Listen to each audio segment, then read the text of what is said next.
तर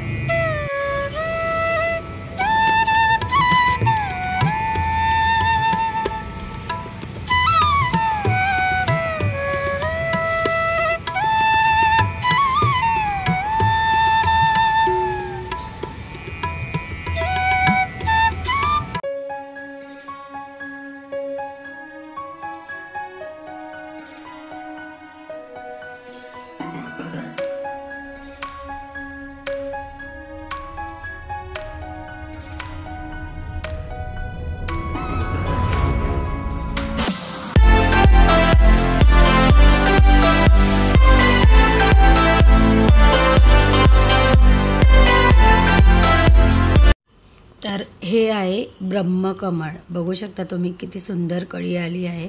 आणि जेव्हा हे उमलेल ना तेव्हा मी तुमच्याशी शेअर करणारच आहे आणि याची कहाणी पण सांगेल मी तुम्हाला की किती वर्षाच्या प्रतीक्षेनंतर हे माझ्याकडे आज उमललं आहे। आता कळी आहे, सध्या आता कळीच्या स्वरूपात आहे, नंतर जेव्हा उमलेल तेव्हा मी दाखवेल।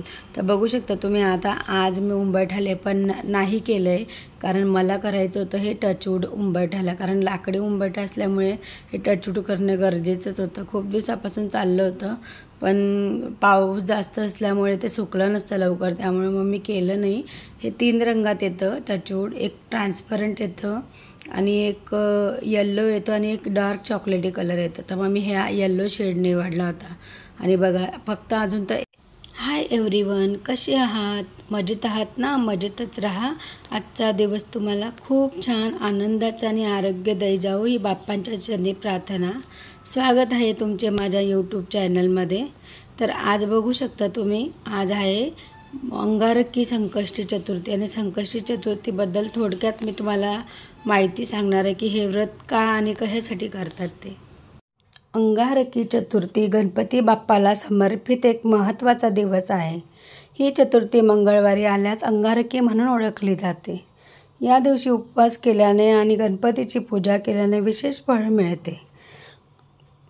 अंगारकी चतुर्थीची कथा मंगळ ग्रहाशी संबंधित आहे।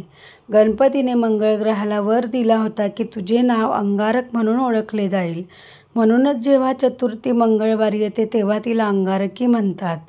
अंगारकी चतुर्थीचे व्रत केल्यास कोणतेही संकट येत नाही किंवा संकट आल्यास त्याचे निवारण होते, अशी भक्तांची श्रद्धा आहे। अंगारकी चतुर्थीला गणपती आणि चंद्राची पूजा करण्याची परंपरा आहे।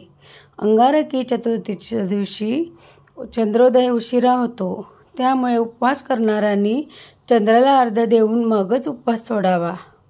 या दिवशी गणपतीची पूजा, आरती आणि मंत्रपठण केल्याने विशेष लाभ होतो। अंगारकी चतुर्थी संस्कृतमध्ये अंगारक म्हणजे जळत्या कोळशासारखे लाल। भक्तांचा असा विश्वास आहे की जर त्यांनी या शुभ दिवशी प्रार्थना केली तर त्यांच्या इच्छा पूर्ण होतील। संकष्टी चतुर्थीचे व्रत सामान्यतः अंगारकी संकष्टी चतुर्थीपासूनच केले जाते। अंगारक म्हणजे काय?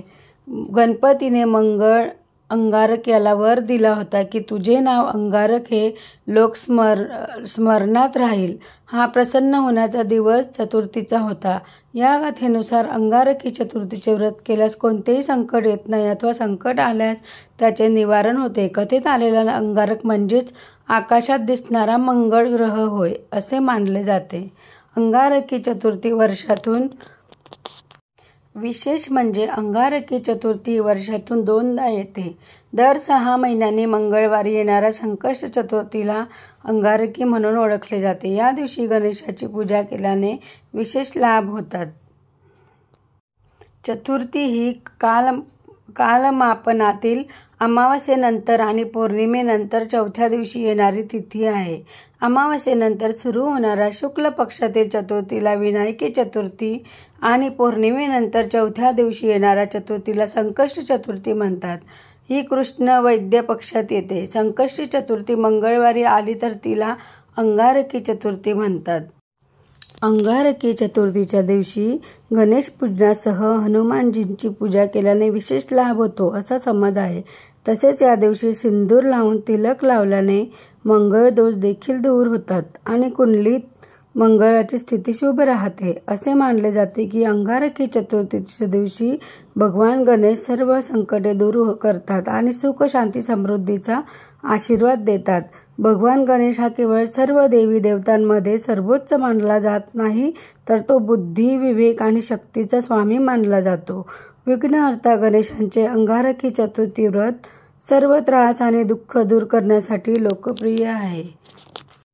गणेशाचा मंत्र गजाननम भूतगणधी सेवितम कृपित जंबूफलचारु भक्षणम आहे. उमासुत्तम शोकविनाशशकरकम नमामि विघ्नेश्वर पदपंकजम असा संस्कृतमध्ये गणपती बाप्पाचा मंत्र आहे. अंगारकी चतुर्थी व्रत करणाऱ्यांनी ब्रह्ममुहूर्तावर स्नान तप वगैरे आटोपल्यावर ओम गंग गणपते या मंत्राचा उच्चारण करावा. तसेच लाल रंगाचे वस्त्र परिधान करून मंगळाची स्थिती मजबूत राहते. कोणी उपवास करत नसले तरी गणेशाची पूजा करायला हवी. व्रत करणाऱ्याने व्यक्तीने पूर्वेकडे किंवा उत्तरेकडे तोंड करून गणेशाची पूजा करायला हवी. गणपतीच्या पूजेमध्ये दुर्वा, धूप, दीप, मोदक, मोतीचूर लाडू यासारख्या गणपतीच्या आवडत्या वस्तू अर्पण करायला हव्या. यानंतर गणेश चालीसा, गणेश स्तोत्र किंवा गणेश अथर्वशीर्षाचे पठण करावे. गणेशाच्या पूजेमध्ये तुळशीचा वापर करू नये हे प्रखरतेने लक्षात ठेवा. पूजेच्या दिवसभर ओम गंग गणपते नमः या मंत्राचा जप करावा. यासोबतच उपवासाचे नियम पाळून तुम्ही फलाहार करू शकतात. चंद्र उगवण्यापूर्वीच गणेशाची आराधना करा. गणपतीच्या मूर्तीवर किंवा चित्रावर धूप, दीप, फळे, फुले याचा नैवेद्य अर्पण करावे.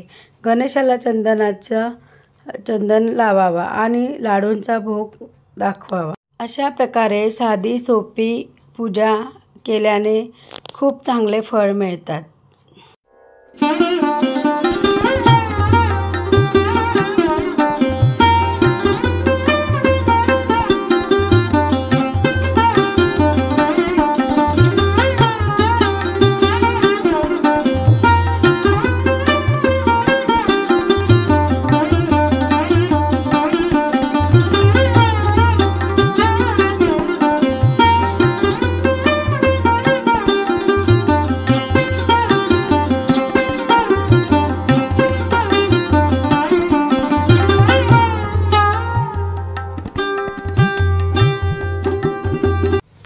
तर कसा वाटला तुम्हाला आजचा व्हिडिओ आवडला असेल तर व्हिडिओला लाईक करा, शेअर करा, सबस्क्राईब करा. पुन्हा भेटूया एका नवीन व्हिडिओसोबत. तोपर्यंत सर्वांना बाय आणि सर्वांना श्री स्वामी समर्थ. गणपती बाप्पा मोरया, मंगलमूर्ती मोरया.